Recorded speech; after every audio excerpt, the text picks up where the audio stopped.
Welcome to Pathfinders, a hiking podcast with Brian. I'm your host, Brian Hudson. First, I wanted to thank my good friend Jeff Adams for sitting in for me last week at the last minute. We received a lot of great comments about Jeff's show last week. Today we're tackling structured hiking fitness plans for hikers 50 and up. I'm thrilled to welcome Rachel Kirby, my colleague and friend I'm lucky to have known for about 12 years now, to guide us through smart, safe, and motivating training. Thanks for having me, Brian, and hello to everyone listening. After 50, structure becomes your superpower. It protects lean muscle and bone density, keeps joints happier, sharpens your balance, and reduces falls and overuse injuries. With a plan, you'll hike farther, recover faster, and actually enjoy the process instead of guessing. That frames it beautifully, Rachel. No more winging it. Just smart steps that stack up to confident hiking miles. Let's start with safety. What should folks over 50 check before ramping up? And how can they gauge safe intensity on the trail and in training, especially if medications affect heart rate? First, if you have cardiac, metabolic, or orthopedic concerns, or you're returning after a major layoff, get medical clearance. Ask how meds like beta blockers influence heart rate. Then prioritize the talk test and rate of perceived exertion. Easy aerobic work equals full sentence conversation, about RPE 3 to 4. Hard intervals top out near RPE 7. Those are clear, practical guardrails. Use how you breathe and talk, not just numbers, and keep the ceiling sensible. Before writing a plan, how do you set a clear goal and baseline? Please walk us through defining distance, elevation, pack weight, terrain, target time, and those simple at-home tests. Sure. Brian, you want to start with the hike you want to do? Miles, total climb, surface, technicality, expected weather, target pace, and pack load. Then assess. Do the 30-second sit to stand. Note reps. Hold single leg balance for 30-45 seconds. Control an 8-inch step down without a hip drop. Record a brisk 1-mile walk time with heart rate. Those tests are quick, objective, and repeatable. Perfect markers to watch improvement without fancy lab gear. Once you know your baseline, what's an ideal weekly template for adults 50 plus? And why does that order support recovery and progress? I like a 7-day rhythm. 2 strength days, 2 zone 2 aerobic sessions, 1 hill or interval day, 1 long hike or walk, and 1 mobility or rest day. Sample order. Mon strength. 2 zone 2. Wed mobility. Thu strength. Fry zone 2. Sat hills or stairs, sun long. It spaces stress. That cadence keeps hard days honest and the easy days truly easy. Gold for consistency.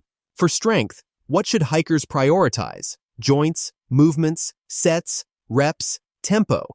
And how do you build downhill resilience without beating up the knees? Target hips, knees, ankles, and core. Cornerstones.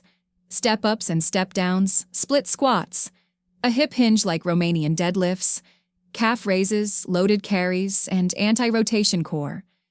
Do 2 to 3 sets of 6 PWS 10 quality reps with slow 3-second lowers. Progress load gradually. For descents, emphasize controlled step-downs, soft knees, shorter steps, tall torso, and poles. Love that tempo cue. Time under tension is a joint's best friend and a hiker's secret downhill gear. Balance can slip with age.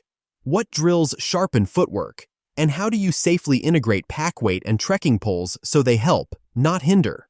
Practice single leg balance with head turns and eyes closed holds near support. Add toe yoga, short foot drills, heel-to-toe rocks, and uneven surface practice. For packs, start at 5 to 10% of body weight and add 2 to 3 pounds every 1 to 2 weeks. Set poles so elbows are tucked 90 degrees. Plant symmetrically on flats. Alternate on climbs and descents. Train the system first, then layer load and tools. On endurance, define zone 2 for us, and when should hikers add hills or stairs? Also, give us a quick warm-up and cool-down recipe that protects joints. Zone 2 feels conversational. You can speak in full sentences, breathing steady. Accumulate 30-60 plus minutes most days. After a few weeks of base, add 1 hill or stair session weekly for climbing power. Warm up 8 to 10 minutes. Ankle rocks, hip openers, marching, band walks. Cool down with easy walking, diaphragmatic breathing, and calves, hamstrings, hip stretches. Simple and protective, these habits keep people very consistent, reliably. Injuries can derail momentum. Lay out your pain color rules, common hotspots for hikers over 50, and how load management beats total rest. Then hit recovery essentials and why to deload every 4th week. Green pain, 0 to 3 out of 10, is acceptable. Yellow, 4 to 5, means modify volume or intensity. Red, 6 or above, stop and reassess. Usual culprits: plantar fascia, Achilles and quad tendons, IT band. Adjust frequency or load before you stop moving. Recovery: sleep, 7 to 9 hours. Protein: 1.2, 1.6 jabikfas, calories a day. Hydrate with electrolytes. Easy day after hard. Deload every 4th week to consolidate gains. That's empowering. Pain as feedback, not a verdict, paired with nutrition and planned rest to come back stronger. Fueling and feet make or break long days. What should hikers 50+ eat and drink on trail? How do they choose and care for footwear? And what strategies help in heat, cold, and altitude? On outings beyond an hour, aim for 30-45 grams of carbs per hour and steady sodium, especially in heat, since thirst can be blunted with age. Practice fueling in training. Footwear: roomy toe box, secure heel lock, good socks, insole changes gradually, blister kit ready, toenails trimmed. Environment: acclimate gradually. Sun protection, smart layers, early starts in heat, slower pace at elevation, and heed dizziness or unusual fatigue. Great checklist. Fuel early. Protect the skin you're in.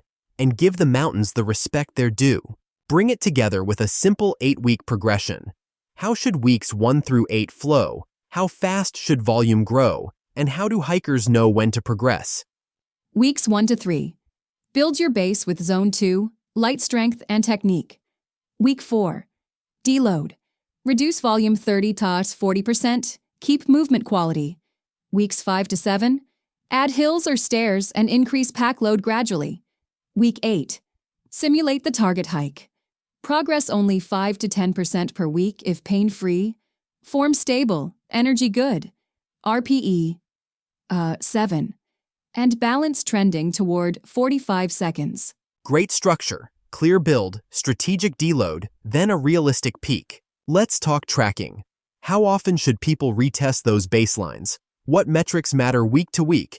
And how can wearables or a simple training log help them adjust Zone 2, long hike length, and pack weight without overdoing it?